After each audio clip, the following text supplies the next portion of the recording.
by the end of the war, they were just like, blasting each other to bits. But it starts out, people have this glorious mission in mind, and it never seems to wind up that way. And some people, certainly there were people who realized that it was not going to end well. And it didn't end well for the many, I shouldn't say it didn't end well, but it was very hard for the blacks after that. For 100 years. Yeah. Well, I think there was a period when, during the Reconstruction, when they were kind of installed in positions of power, and, there was... And then abandoned? Yeah, then they were kind of, eventually abandoned. But it was kind of it was set up. It's kind of a setup, it's kind of to be hated, to be odious to the. Yes. So and of course it was, and so the reaction happened. And we don't think about it. At least I don't much in the North. Is that true? Have you before you got this? Well, yes. I mean, it's something. I've certainly thought about the Civil War because, if you start thinking about things like slavery, you have to go back to the Civil War because that's like the pivotal moment.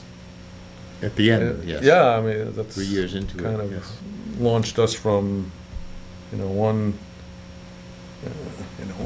domain to another, and the whole idea of civil rights. So much happened. Another thing I was reading about was that there were so many guns after the Civil War that this notion of right to carry guns and NRA type the right to bear arms is nobody much thought about that before the Civil War. There weren't that many guns around. People, I guess had their lived on a farm. They probably had hunting rifles, but it became kind of people wanted to keep their guns after the war, and it really became the issue that it is today.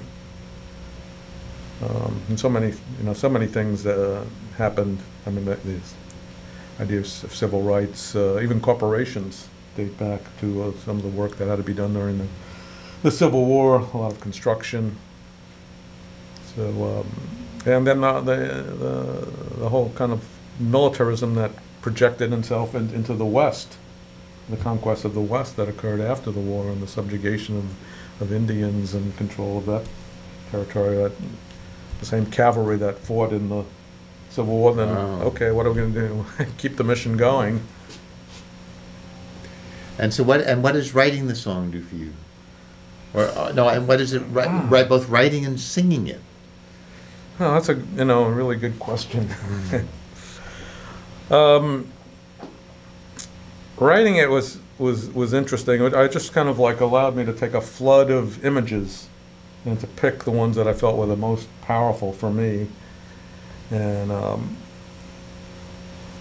kind of paste them together, and to try to make in maybe 4 or 5 minutes here, sort of a coherent tapestry of the Civil War. So I remember as a kid, seeing maybe I saw I think the Civil War veterans would know.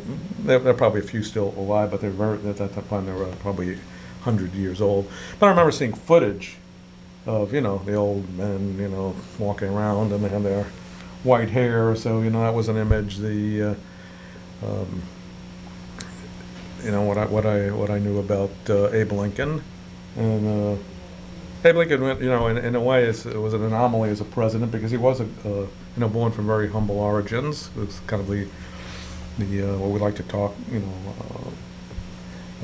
talk about as being a beloved type American president like Harry Truman, and I think Bill Clinton. They came from humble origins. Not every American president, probably more often than not, they came from privileged positions. But he was like the prototypical and impoverished person who just had a very ordinary life. He was kind of out in the country, splitting rails, not doing anything tremendously exciting. Became a lawyer, did a little work here and there. I guess he was respected out where he was quite a bit. But then to be thrust on the national stage. And he had his own drama going on with, I think he lost a child while he was president.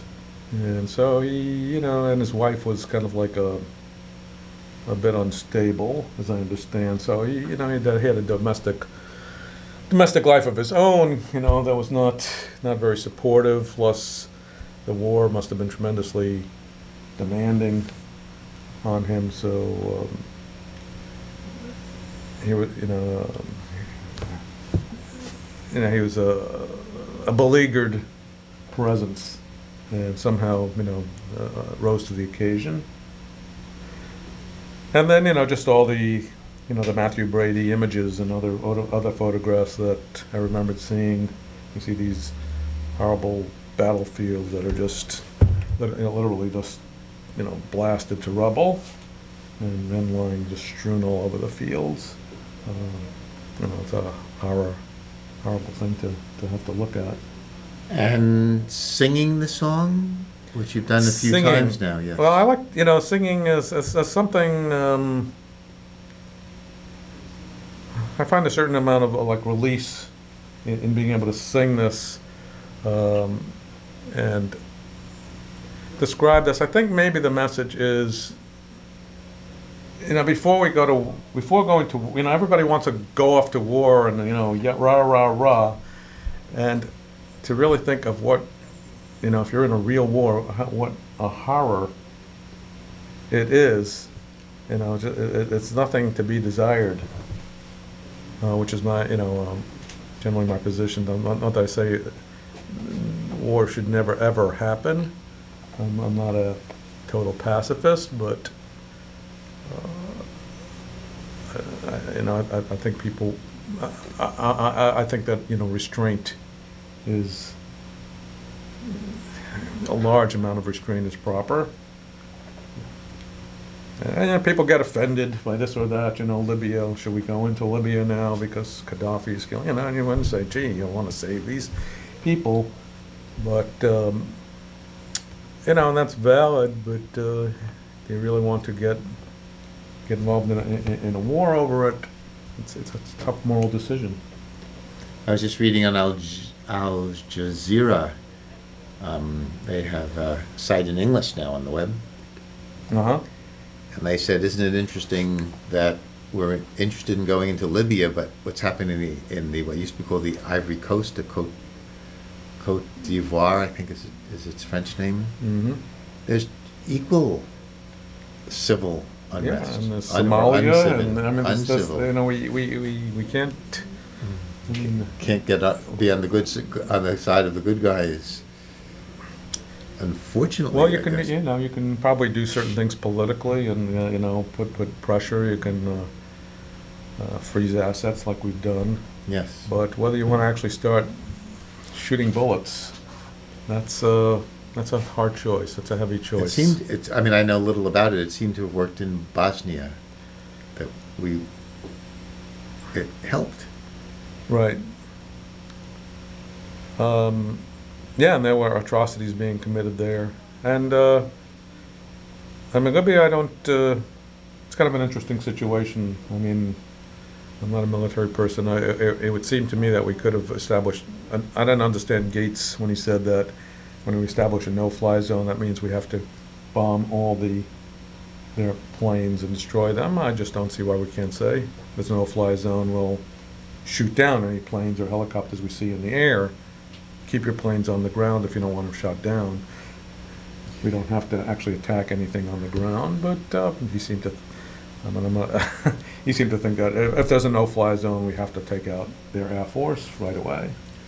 Mainly because I imagine they don't want to create a no-fly zone where there's battles in the air and Americans get killed, so they want to get rid of all the planes and the airfields and the missiles are the ways. And that involves killing people. Yeah. That's an act of war. So these are hard questions. Yeah. But I'm going to stick us back to the poem, and poem and song, and so that after you sing it, this is in some ways an anti-war, this doesn't seem to be limited to the Civil War. This could have been any war. Is that true? That you're singing about? Yeah, really, I mean, the message is, you know, don't fall for the glory aspect. Because this is what, war is a horror.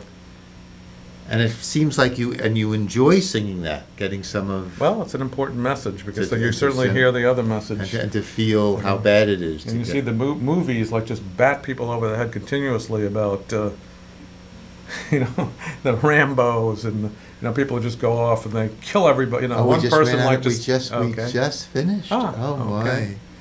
my! Well, Time then- flies when we're having fun. Oh, we never got Okay. to.